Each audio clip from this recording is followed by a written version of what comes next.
if you want to support the Heart and Stroke Foundation, tell them, I want my money specifically to go towards supporting non-animal methods for the development of new stroke drugs. And I wonder what would happen if people started requesting that their donations only be used for non-animal research. I think that's really powerful. This is Defender Radio.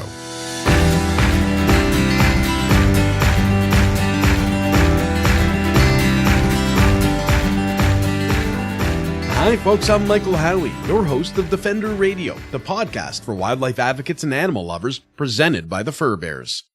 I'm happy to report that I'm mostly over the scare I had with the bubonic plague, which left me nearly dead last week. Or, if you listen to my wife, who I'd like to point out, never went to medical school, I had a cold and sat on the couch whining. Again, she's not a doctor. But it's also a sign that it's winter, and if you're like me, you're growing frustrated with the number of fur-trimmed jackets out there. I'm keeping busy creating blogs and videos about fur and compassionate choices, all of which are based in fact and include citations to help people learn why we need to make fur history. But if you want to help make a difference in another way, I suggest you check out the Fur Bears Giving Tuesday campaign. We want to show people how often real fur is sold as faux and highlight the need for a fur labeling act so consumers who want to make ethical choices and be fur-free can be protected. That means we need a microscope in our Vancouver office. We've identified one that has a solid resolution that will help us take a look at the individual hairs on fur products and actually take pictures so we can share it with the media and decision makers when real fur is labeled as faux. If you want to help us buy this microscope and build budget to purchase the potentially real furs, visit thefurbears.com/Tuesday and make a donation now. Speaking of microscopes, I don't think many people are surprised when the notion of animals being used in research comes up. Of course, we, as animal lovers, don't like the idea as a matter of principle, but that it happens isn't that much of a shock. Well, at least for me it wasn't a shock, until I read the latest news release from the Animals in Science Policy Institute. More than 4 million animals were used in research in Canada in 2016, a 21% increase from the previous year. Included in this increase were the use of cats, up 68%, dogs, up 58%, non-human primates, up 53%, and pigs, up 70%. But it isn't just that so many animals are used. It's that so many animals are used for research purposes that aren't necessarily effective when there are more effective and humane options available. Dr. Elisabeth Ormandy, the Executive Director of the Animal and Science Policy Institute, joined Defender Radio to break down the data, explain the alternatives, and share how everyone, from school kids to advocates to researchers, can be a part of the necessary change. Before we get to the interview, here's your 60-second advocacy for this week, as well as a brief message from our supporters. The Animals and Science Policy Institute is a charity whose goal is to build an ethical culture of science that respects animal life by promoting the reduction and replacement of animals in teaching, research, and testing. The organization aims to accomplish this through education of the public, as well as conducting research projects into the efficacy of non-animal alternatives, providing up-to-date resources and information about non-animal alternatives, and collaborating with stakeholders in science and policy to develop new alternatives that reduce or replace the use of animals in science. They offer practical solutions for educators from the grade school level with virtual dissection and other tools to high-level stakeholders with advocacy and research. Individuals interested in supporting this cause and helping with the solution can learn more about their work, get non-animal alternatives into their schools, learn about policy tools and other projects, or donate at animalsinscience.org. Looking for a parka that'll keep you warm in Canada's extreme winters and not harm the animals? Check out Woolly Outerwear, a Toronto-based, made-in-Canada ethical company that utilizes military-grade technology to keep you warm and help save the lives of animals. Portions of every sale go to support the Fur Bears and Animal Sanctuary. I embrace my wild side by wearing Woolly, and you can too. Learn about their commitments to the environment, the animals, and the people they work with, as well as how to buy at woolyouterwear.com or anywhere on social media. Animal and Science Policy Institute released 2016 Animal Statistics, a closer look. And he put this out as a blog and as a press release. And the headline really from this is that there's a 21% overall increase in animals being used, according to the Canadian Council on Animal Care. what does that mean? What are we looking at when we talk about this? Overall, animal numbers have increased, as you just said.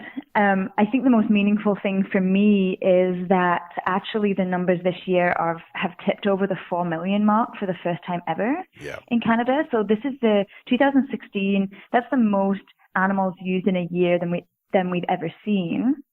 And that is despite the launch of a new Canadian Centre for Alternatives to Animal Methods that was set up in Windsor, granted only in October this year. But there are multiple disciplines within science that are generating all these new non-animal methods. So for animals for testing, for example, like the use of animals in testing, so that is regulatory testing for drugs, medical devices, vaccines, chemicals, pesticides, you name it, like all of that stuff is tested on animals for its safety and also for how well it works, for its efficacy.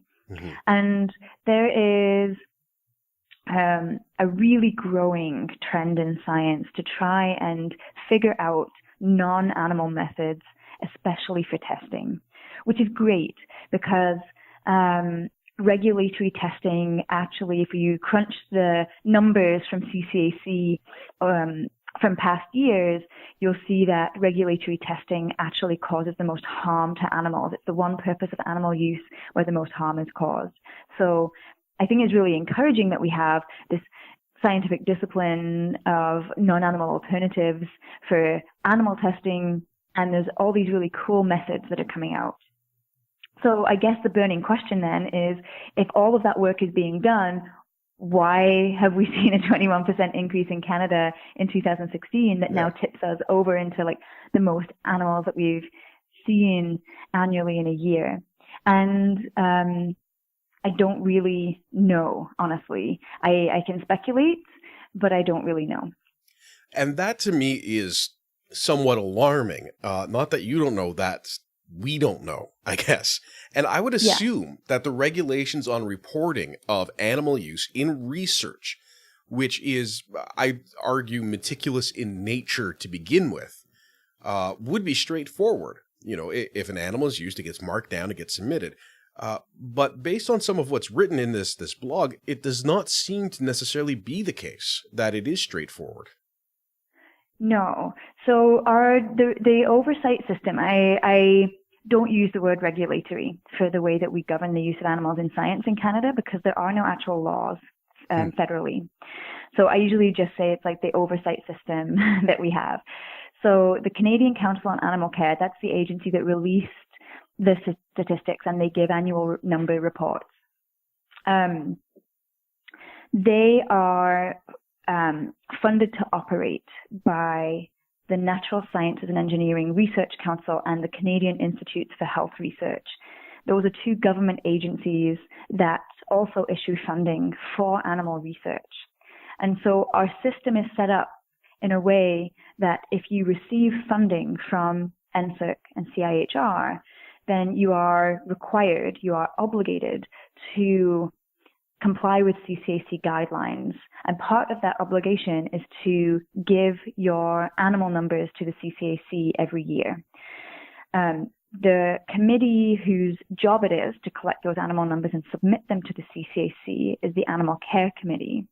They are an institutional arm of the CCAC. So if you are obligated to comply with CCAC guidelines, you are mandated that you must have an Animal Care Committee.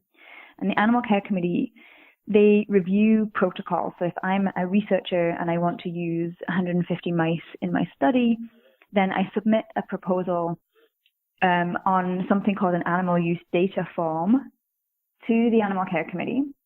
And that committee makes a decision on whether they will let my research proceed without any amendment to my protocol, whether they want to see amendments, or whether they decide, no, we're going to reject that protocol. So it's based on the animal numbers that are in those animal use data forms and get submitted to the CCAC. And I do believe there's some retroactive kind of tweaking of the numbers if you happen to use less or less animals than you were given permission to use. There might be some retroactive adjustment of numbers. I think, and other people can maybe weigh in and correct me if I'm wrong, but if you want to use more animals than you've been given permission for, I believe that you have to run that through the Animal Care Committee again. It isn't just a case of saying, well, I'm going to tweak the numbers. You actually have to ask for that permission to use more. So that's how animal numbers are collected. And it gets kind of complicated because some animals might be used more than once, right? So it's not just this one animal was used this one time. It was like, actually, we're doing a study that is a little bit longer in nature. It was used for this procedure and then this procedure. So do we count the animal once or twice? And also you get animals that are used over years. And so which year does it get counted in? Does it get counted in both 2015 and 2016? So there are kind of, there are some messy things to do with the data that, need to be kind of kept in mind. And that's no one's particular fault, right? It's just the nature of data collection. It's not always as clean cut as it would appear on the surface. But yeah, like I think that, when the Animal Care Committee submit their data to the CCAC, and the CCAC's job is to collate that data, and they put it in the spreadsheet that they make freely available on their website. And that's the data that I used to do our own analysis. And I break the numbers down in ways that I think people will find interesting. Like which species categories did we see an increase in since last year, and which went down? That's interesting too. I also like looking at, okay, so there are two parameters that animal numbers are collected by. One is the purpose of animal use. So what was the animals used for? And the other is the category of invasiveness. What happened to the animal in terms of what harm did it come to? What's the benefit of doing that? Why is it important to break it down into how are they being used, and so on? I do think it's important because we get, it tells a story then, right? It's fine to say, well, over 1 million mice were used in what we call science, right? But it's actually really interesting to know, okay, well, how many were used in basic research? How many were used for medical veterinary research? How many were used in education? Once you break the numbers down in that way, you can get a better handle on, okay, where are the things that we need to do work? So if you see, for example, and I've got the table in front of me from our blog post, by far the most animals used in Category E procedures. So Category E is, I'll just describe the category. This is procedures which cause severe pain near, at, or above the pain tolerance threshold of unanesthetized conscious animals. So it's by far the most harm that would come to an animal if they're assigned to Category E. Mm-hmm. When we break down the numbers by purpose of animal use, it's really clear that we can see that by a large majority, the most animals in Category E were for regulatory testing.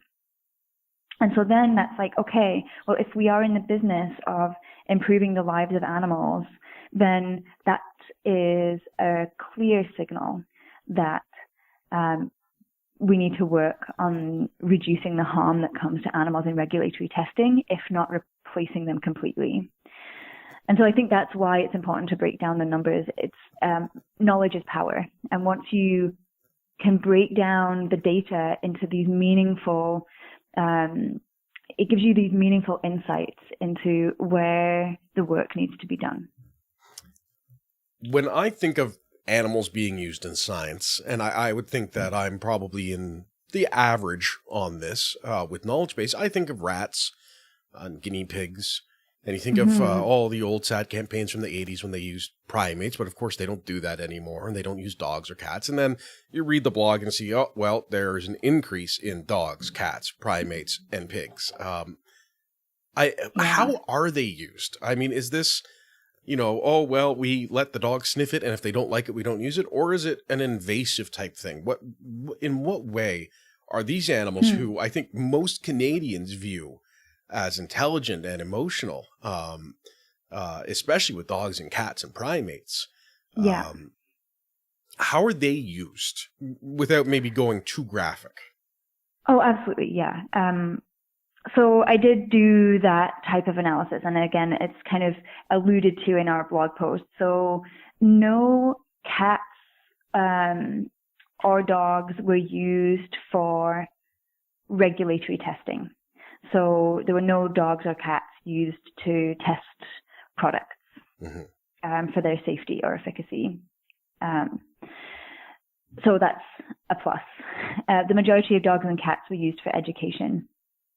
And I can only imagine, I don't know this for sure, but I can only imagine that species like cats and dogs being used for education are being used at vet schools to train veterinary surgeons. There were no cats used in Category E for any purpose. There were no dogs used in Category E for any purpose. Oh, pardon me. There were no, I just said that wrong. So there were actually no random source. This is where it gets complicated. So the cats and dogs are broken down into different categories. So there are purpose-bred dogs and cats, and there are random source or source unspecified dogs and cats. So there were no random source or source unspecified cats for regulatory testing, but there were some purpose-bred cats and there were some purpose-bred dogs used for testing. Pardon me, I got that wrong.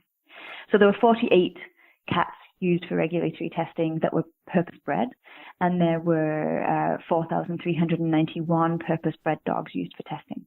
And those are when they intentionally breed a litter or litters to ensure sort of a standard. Yes, and typically that would be beagles, lab beagles for dogs. I don't know the breed for cat, just usually a kind of typical domestic short hair cat, I think. When I say random source, that typically means that animals have been procured from shelters. Yeah. So when I said, like, you know, there's a kind of some good news kind of woven in there, it's that actually there were no random source cats or dogs that actually ended up in testing labs. So it wasn't that animals were in the shelter and then ended up in a testing lab in 2016. I haven't actually crunched numbers for previous years. Okay, so yeah, the majority of dogs and cats were used for education. Majority were in categories B and C. So category B would be very, like, more observational, like behavioral observation, maybe giving them different food and seeing which they like best. Category C would include minimal restraint and handling and blood sampling. Category D, I do know that veterinary students who train to do spay procedures on dogs and cats, those are category D procedures. So that's where some of those category D might be coming from, is the training of vet surgeons to do routine spay procedures. For non-human primates, the majority were used for regulatory testing. 46% were used for regulatory testing. Majority were in category C. There were 107 non-human primates in category E for product development. And there were some non-human primates used for education. So hopefully that gives a little bit of a picture. I mean, it's hard to kind of verbally explain it in an interview. I'm a visual thinker, and so the reason I do all this like data analysis, I make graphs and tables so that I can actually visually see the data. When we're talking about these animals, dogs, cats, non-human primates, is there a connection to any of the animal cruelty laws we have in Canada? I mean, you know, you think about what may be done to a dog in a laboratory for any of these purposes. And if you did that in my living room, some of those things, I think it would be probably a pretty clear case. So is there a connection? Or is there a loophole in place? There are exemptions under the law. There's like some legal terminology written into the law. So there's a federal law with an animal cruelty article. That's the Criminal Code of Canada. It has a animal cruelty provision in the Criminal Code. And there's also provincial animal cruelty legislation. So here in BC, we have the Prevention of Cruelty to Animals Act. Each province has its own. Some provincial legislation does directly reference CCAC guidelines. Mm-hmm. Some doesn't. So BC, we don't specifically reference CCAC guidelines. We just have this terminology that says if you're carrying out something that falls within generally accepted practice. And generally accepted practice is then it's an arguable what that definition is, and that's where lawyers make their money on arguing what does generally accepted practice mean. In Canada to date, generally accepted practice would include anything that happens in labs that is in compliance with CCAC guidelines. So you're exactly right. If you did something like tested a product on a dog in your living room, then someone called to the province and said, well, this is animal cruelty, you could be prosecuted under the Prevention of Cruelty to Animals Act because you're not a scientist. You're not someone who is given license under that generally accepted practice umbrella.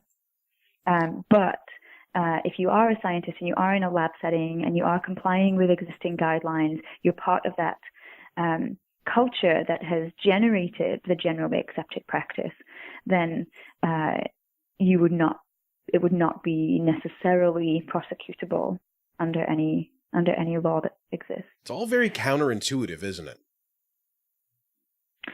Yeah, it is. And I think I've made this point before in reference to the UK law. So we do have legislation in the UK, the Animal Scientific Procedures Act. And I think when you look at the history of how that law developed, it's really interesting. So it was the first international legislation specifically pertaining to the use of animals in science. Is back in the late 1800s that it was put into place. And it came about through public lobbying after there were public demonstrations of animal experiments at a time when, there was this public arena for science, like this, the growth of experimental medicine and physiology and things. And so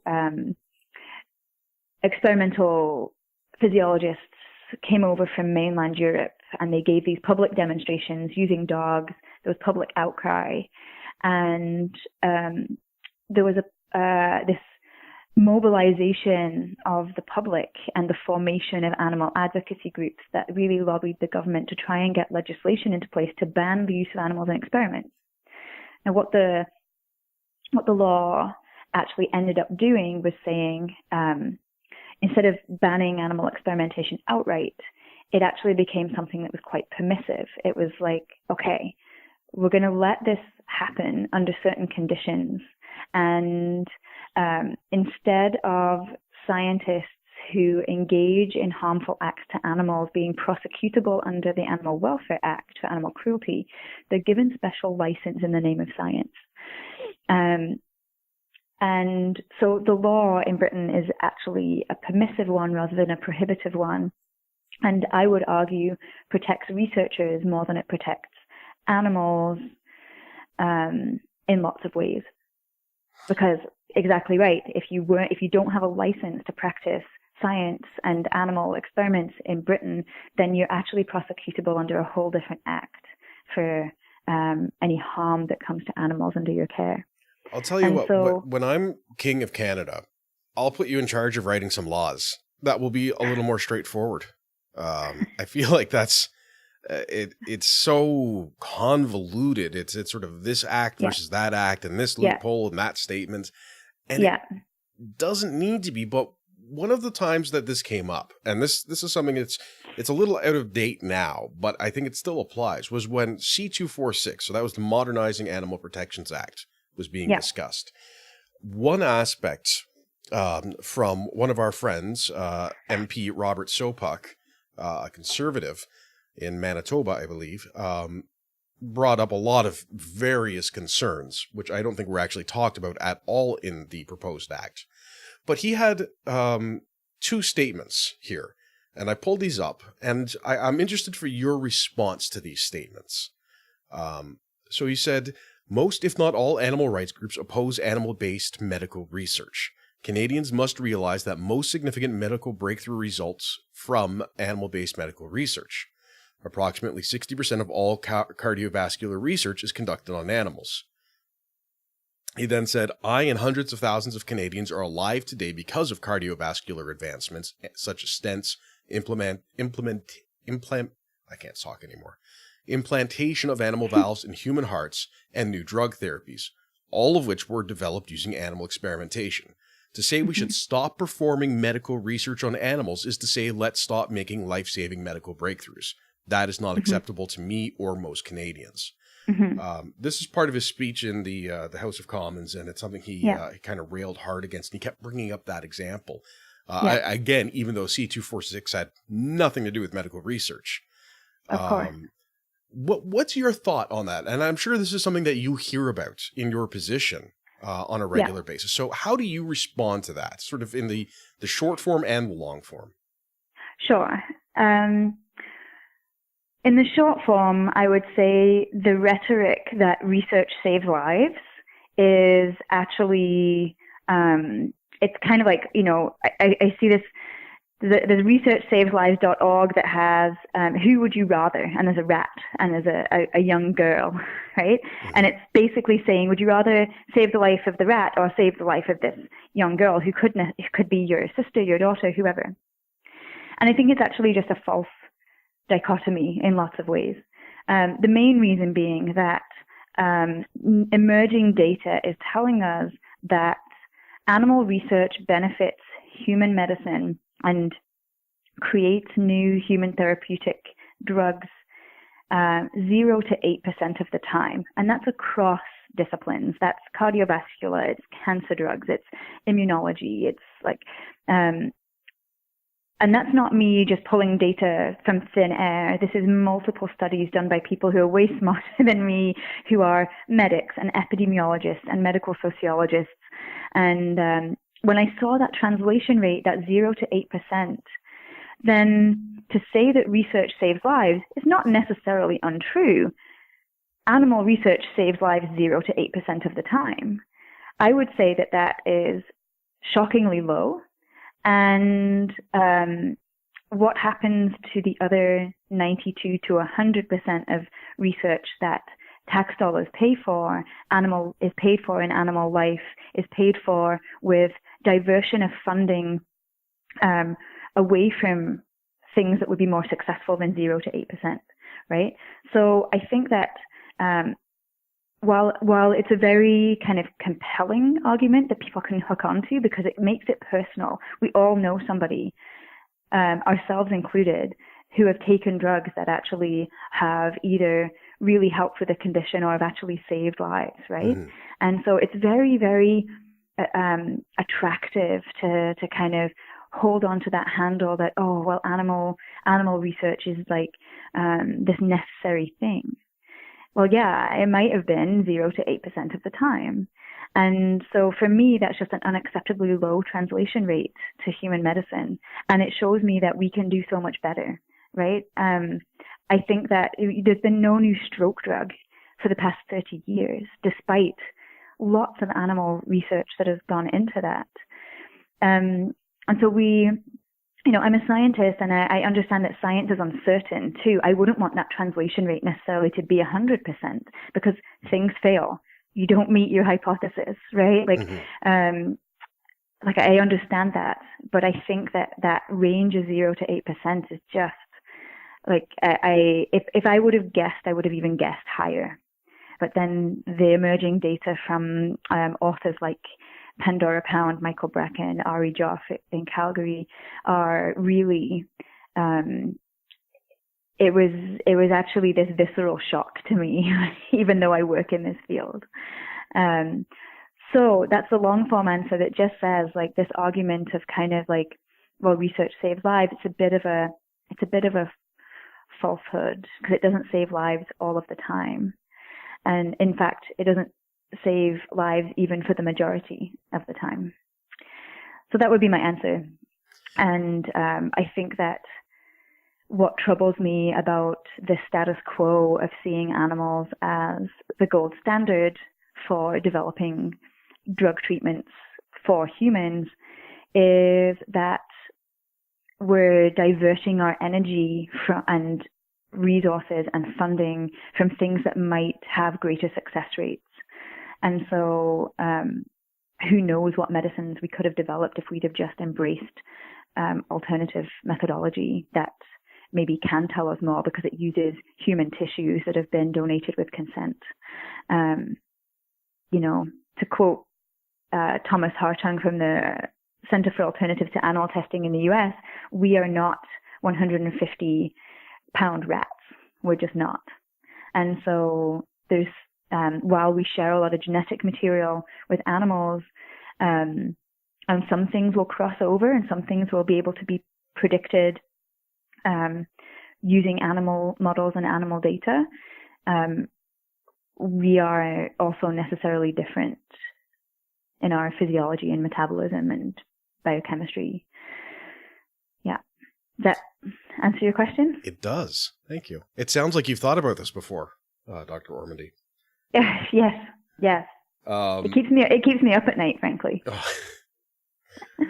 One aspect of this, and this is a reasonable question in my mind, although philosophically I disagree with it, but it's a reasonable question to ask, is let's say tomorrow we all agreed in Canada, you know what, animal testing isn't good enough, or the majority of animal testing isn't good enough.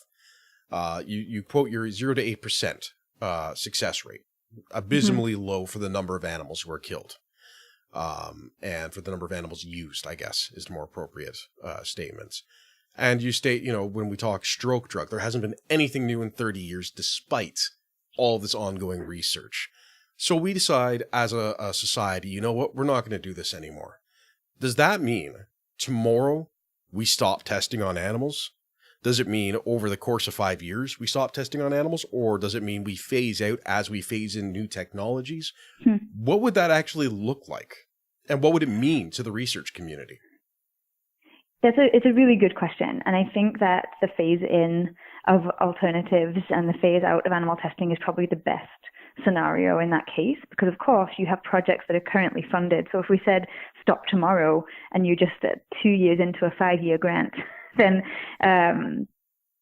we couldn't just say, well, we're going to pull all that money and you have to give it back. So there are practical considerations that have to be made too. What I will say is that I was at a meeting at a conference in August, the World Congress on Alternatives and Animal Use in the Life Sciences in Seattle.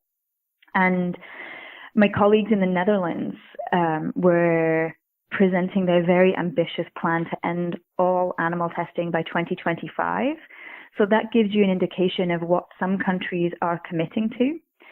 So that isn't just animals for cosmetics testing. That's banned in Europe now. That's kind of a done deal for them.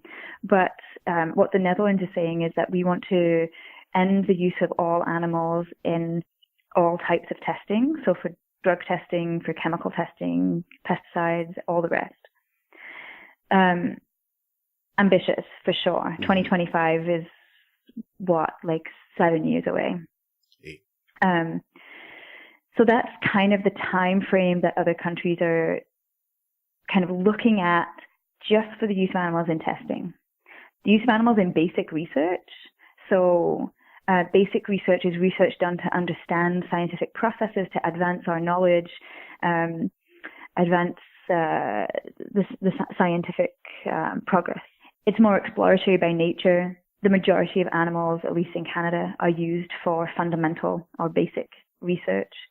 And so the challenge then is to say, well, okay, when we've talked about that 0 to 8% translation rate, that's usually just for applied research where we know that we're using this particular animal to try and predict this disease or use this diseased animal to develop a new drug that'll treat the disease that the animal has been given. And that's applied research. So for basic research, which is just exploratory by nature, there's an even bigger challenge of how we replace animals in that case. And so I think that's a really long answer to your question. I think that the use of animals in testing can be phased out meaningfully soon, like within a 10-year time frame. Given if we continue to develop meaningful alternatives that allow that replacement, so allow that, like you talked about a phase out, phase in, phase out of animal stuff, phase in of alternative methods. Like we'd need that replacement to happen. For use of animals in basic research, that's a much more difficult nut to crack, and it's much harder to imagine a non-animal replacement for a basic research study, right? Not to say that it's impossible. It's not to say that, groups like ours won't be working on it in the future and really putting our minds to it. But I think that it's just more complicated than saying, let's stop all use of animals in science, even within a 10-year time frame. What can be done? I mean, we've heard a lot from you about, what the state of things is and why it's not good. From the treatment of animals and what they are exposed to and they have to endure throughout all of this, through to the fact that 0 to 8% success rate of translation, like it's abysmally low, and that there are actually reasonable ways we could move forward away from it. So what can everyday animal lovers do? I mean, I think high-level researchers, they can say, I want to change, because they're the ones doing it. Business leaders sort of in that same position. But what can an everyday animal lover do to actually affect change for the animals and the broad scope of animal testing? I think that's a really, really great question, because the use of animals in research or use of animals in science, it's a pretty closed shop. And if you're on the outside of the door, then it's really hard to think about, well, what can I actually do? I'm not invited to the conversation. Like oftentimes, animal advocates, animal rights folks are excluded from the conversation. The first thing that I would say is, and I say this to everyone, like just there's while information is kind of about these animals in science can feel confusing and like it's behind this closed door, I would encourage everyone to do their homework. We, as a charity, the Animals in Science Policy Institute, are trying our best to put information on our website and make this information transparent. Call people who know about this stuff. Personally, I will always welcome phone calls if people have questions. I'll be honest when I say when I don't know the answer, because that information isn't available to me. Get to know the system that animals are used under for science, the CCAC, the way the governance works.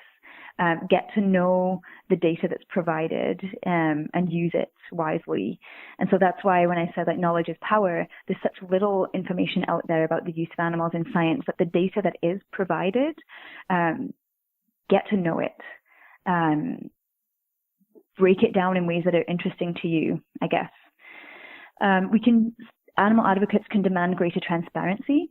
As tax-paying citizens, I feel like we have the right to know what tax dollars are being spent on. And sure, I think there's an argument to be made that, if our tax dollars often go towards things where we don't have a say, but those things are usually governed by elected officials that we vote in to represent us on our behalf.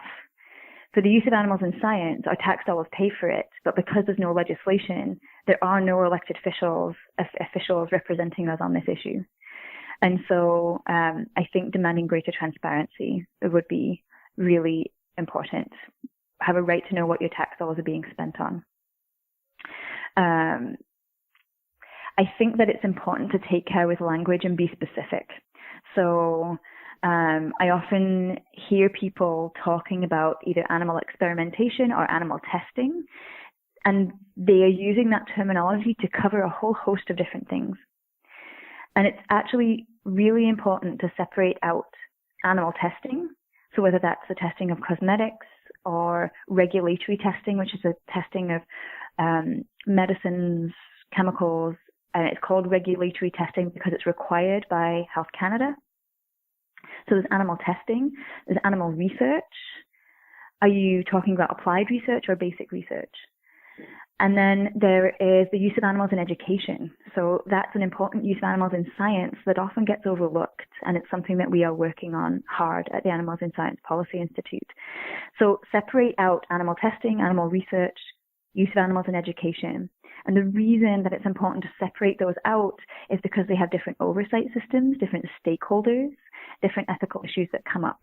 So get clear on what each of these mean. Be clear about which one you're referring to. And if we take each in turn, there's actually a lot that advocates can do. I would say that in my experience so far, I've had certain people not appreciate the work that I do because they see me as being like pushing within the system rather than pushing to overhaul the system. And so, I think that reserving your judgment from people who you might think are selling out just because they're using different strategies to you. We need everybody. We need people within the system, and we need people pushing from the outside. For animals in science in particular, because animal advocates are very often excluded from any meaningful dialogue, it's really important to support groups that have that inside position. That's one thing. There's lots of organizations that do have a seat at the table, so to speak, that would be very worthy of donor support. So specifically, I mentioned those three categories of animals, animals in education, animals in testing, animals in research. So if I might just take a moment to break this down a little bit. So for animals in education, this includes things like high school dissection, right? Like the way that we teach science in elementary and secondary schools, dissection is still such a prevalent practice in North American secondary schools. It's an issue that we're working on really hard, and we need people's support. The reason that we're working on it is because I believe, and at the Animals in Science Policy Institute, we believe that when you start teaching science at a really young age, that is implicitly teaching students that one of the right ways of doing science is to kill animals and take them apart. You're embedding this implicit culture where animals are commodities and tools, rather than being subjects who we need to respect and replace wherever possible. And so we're tackling that issue. For animals in testing, in Canada, there's Bill S214. It's passed all three stages of the Senate. It's next going to the House. Don't let that bill die. Like, write to your representatives and tell them how important it is that this bill passes. This is Bill S214 is the Cruelty-Free Cosmetics Act.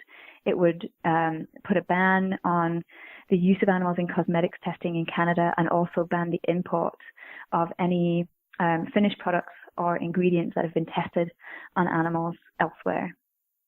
If you're in the US and listening, there's the Humane Cosmetics Act. I don't know where that is. It's probably at the bottom of a huge pile in the US.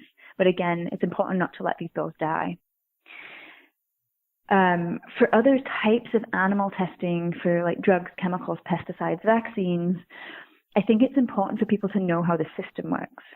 So again, like, do your homework, try and get your head around the regulatory system, because it's actually not that helpful to launch campaigns against companies to ask them to end their animal testing when the animal testing that they're doing is required by law. It's out of the company's hands. So efforts are much better placed to lobby government to change the requirements. I would say keep an eye on the Netherlands. If they do meet their goal of phasing out all animal testing by 2025, then we have international precedent. We can, what did they do? How did they get that to happen? Like, what government leverage did they need? And then support the development of alternative test methods. So we have the new Canadian Centre for Alternatives to Animal Methods in Canada. It's at the University of Windsor. Support them. I believe that they will accept donations for some of the work that they're doing. You're welcome to kind of take a look at that organization and support them in whatever way you can, even if it's by being a champion on social media, right? Get the word out. And then for animals in research, again, for applied research, get familiar with that emerging data showing that animal research only translates to human medical benefit 0 to 8% of the time. Educate your peers, your loved ones. When they say research saves lives, actually be like, you know, that's a really interesting thing that you just said. Like, here's some stuff that I've learned that shows that, yeah, research might save lives, but it's actually only a very small minority of the time. Be mindful of the charities you donate to, and be specific about what you want your donation to go towards. If you want to support the Heart and Stroke Foundation, then tell them, I want my money specifically to go towards supporting non-animal methods for the development of new stroke drugs or heart drugs or whatever. And I wonder what would happen if people started requesting that their donations only be used for non-animal research. I think that's really powerful because a lot of charities do have discretionary funding opportunities set up. You can keep up to date with the latest non-animal alternatives developments on our website, animalsinscience.org. We have a kind of latest news section. There's some amazing stuff coming out. 3D printing with stem cells, organ on a chip, mini brains grown in labs. Like, it's really astounding what's coming forward in terms of the non-animal methods world. So people just sharing those stories so that it becomes common knowledge that it is possible to replace animals in many cases. So yeah, I think that's a lot. That's a lot that I just mentioned that people can do. But I think the main message is that even though many people might feel excluded from the conversation, they might feel a little bit helpless, there is actually a lot that you can do once you start breaking this down. And one of the best things that you can do is to support organizations that have a seat at the table. Make sure that we have operations costs to actually get there, that we keep the lights on, that we are able to still operate as charities on your behalf. Because, you know, we live in a world where competition for grant funding and charitable donations is really tough. To learn more about the Animals in Science Policy Institute or get in touch with Dr. Ormandy, visit animalsinscience.org. That's it for this week, folks. Remember that patrons of Defender Radio will be receiving exclusive snippets from last week's interview with False Knees webcomic creator Joshua Barkman, and we'll hear more from Dr. Ormandy in next week's release. To get access to the Patreon exclusive content and help the show grow, visit patreon.com/defenderradio. That's patreon.com/defenderradio. Thanks to everyone for listening. You can get in touch with me and other fans on Facebook and Twitter @Defender Radio and on Instagram @HowieMichael. I'm Michael Howie for Defender Radio and the Fur Bears, reminding you to stay informed and stay strong.